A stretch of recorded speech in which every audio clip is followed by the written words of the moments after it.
Minutes of that crash. Of course, Good Samaritans as well as first responders were in the water pulling the children to safety. Oh, I talk about quick thinking. That prevented what could have been a major tragedy.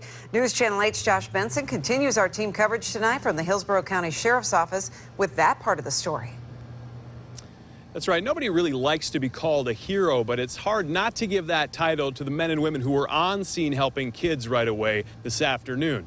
1 minute they're complete strangers, the next they were a rescue team, and by all accounts, they didn't miss a beat. Normally, Tom Batchilder lays paver patios for his company T&J Pavers in Palm Harbor. But Thursday afternoon was anything but normal. You think you've seen it all, and then all of a sudden something else happens. Tom and his partner Vinny just finished a job at the Eagles when they came across this.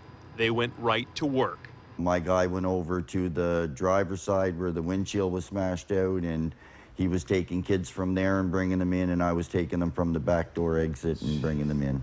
Tom says the entire row of seats was underwater. He says other Good Samaritans were in and on top of the bus helping.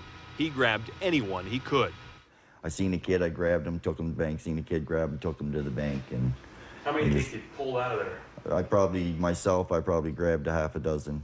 Minutes later, Hillsborough County deputies were on scene and were told one child may be unaccounted for. Deputy Steve Favors, still dripping wet after the ordeal, explained what happened. Went inside the bus and did about 2 or 3 sweeps through the entire bus, looking under the seats, under the water, trying to see if we can locate anybody else. Deputies Nancy Burkett and Greg Ware jumped in as well, searching for and calming the 27 kids, now all accounted for, most of whom were scared.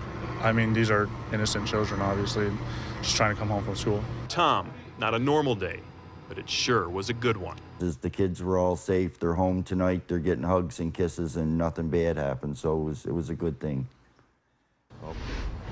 And surely that was the best part of this whole day. You know, I asked Tom after this was all over, what did he do? He said he had to stop, take a breath, and that's when the emotion really hit. We showed you this package and showed you the story. He does have kids, so just knowing that fact, today's events really hit him hard, guys. Well, I would imagine it hit everyone hard. We saw the one a rescuer earlier talking about how he just went in. It was part of the job, but there has to be some emotion involved here.